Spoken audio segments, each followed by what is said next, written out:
Hi, my name is Dan Reynolds, and we're here to talk about our research developing leaf venation topologies for a rib floor system. The work was done in conjunction with Naomi Frangos, who is an architect and educator, as well as my colleagues at Walter B. Moore, Eugene Lee, and Gustav Fagerstrom. Naomi will be presenting with me today, and she will give some background on the research. This research explores performance-based leaf venation structures for horizontal applications in structural design, namely floors and roofs.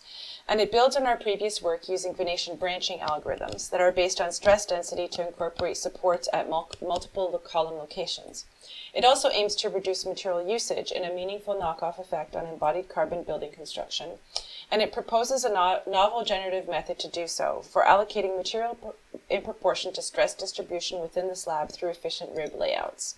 So our initial leaf scan microscopy studies inspired us by showing the potential of the systemic world of microstructures found in nature that optimize growth patterns through self-organizing systems. We were particularly curious about leaf architecture and how it generates a unique geometry for each leaf every single time.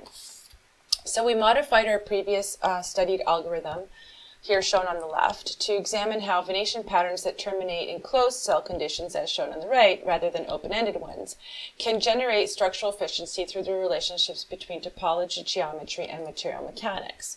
And we looked to leaf architecture and its various properties and characteristics on how to evolve this algorithm. So the first property was root location. The second property was leaf taxonomy, which usually happens from a 1-to-1 to 3-to-1 length to width ratio. And the third property would be vein orders. Most leaves have between 1 and 7 vein orders. The first and second one performing mostly a structural and mechanical role, while the higher order ones performing purely hydraulic function for transporting nutrients and hormones. And when we look to our background in typical concrete floor structures, you look at the two-way grid system of the waffle structure. It's based purely on orthogonal geometry, a Cartesian system, which offers a regular organization of ribs and a high degree of repeatability, therefore efficiency and reusability of formwork and cost efficiency, although its rib topology lacks any connection with the slab's principal stress lines and is not optimized.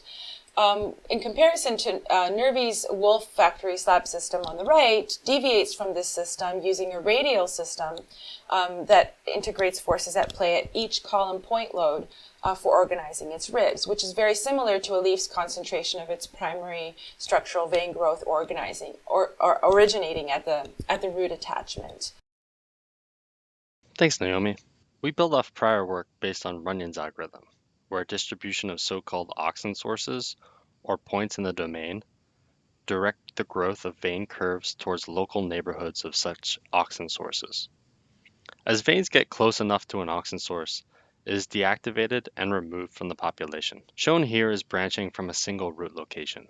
Our goal in this research is to address branching from multiple roots, so we can use it to define the topology of ribs branching from each column in a concrete floor system. In order to illustrate the method, we consider a hypothetical office building layout that could be constructed using a flat plate concrete floor system. To keep things simple, there are no slab openings, stairs, elevators, or other architecturally useful elements to distract us. We will focus on the floor system to define the layout and sizing of ribs according to our leaf venation strategy. I will describe the process and then we will look at performance. We'll assume we're using ultra-high performance concrete, such as Ductil's BS1000 with 2% metal fibers. This has a flexural strength of around 5 ksi, and we'll use this to design a rib venation slab, as well as a flat slab for comparison. We start by running a finite element analysis of a thin slab. We then generate a distribution of AUXIN sources proportional to the maximum principal stress field. From there, we use our modified Runyon's algorithm with a root at each column. The algorithm is run in parallel and uses a shared pool of AUXIN sources. Here we see the vein network after 20 iterations. And here we see it after 50 iterations. Notice there are discontinuities between each branching network. To obtain a continuous load path, we need to achieve anastomosis, which is the merging of otherwise divergent branches. At this stage, we adaptively mesh our thin slab elements to intersect with our newly created vein curves for a combined finite element analysis we'll use later. And we apply anastomosis using Dijkstra's algorithm on the terminal vane nodes, which is shown with the new curves in blue on the right. Next, we iteratively resize the ribs according to their demand until the stress in all ribs are below the allowable limit. At the onset of sizing, all vanes are very shallow and the majority of them are overstressed. Through subsequent iterations, more and more vanes are brought into an acceptable stress range as their depth is increased. In comparison with the flat slab, the leaf venation topology saves 80% of the material. In other words, there is 5 times more material in the ordinary flat slab versus the rib venation slab. You may have noticed the resemblance to Nervi's isostatic rib floor layout from the Gaddy wool factory that Naomi showed earlier. We believe this is characteristic of using the maximum principal stress distribution to define the layout of AUXIN sources. Furthermore, we speculate that the same benefits can be achieved for irregular column layouts and irregular slab boundaries, even with the presence of slab openings. In the future, we intend to look for alternative ways to achieve anastomosis in a more integrated way.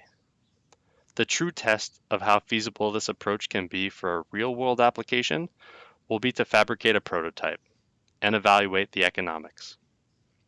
In the past, this would have been prohibitively expensive, but it may be viable today through mass customization of formwork using robotic fabrication techniques.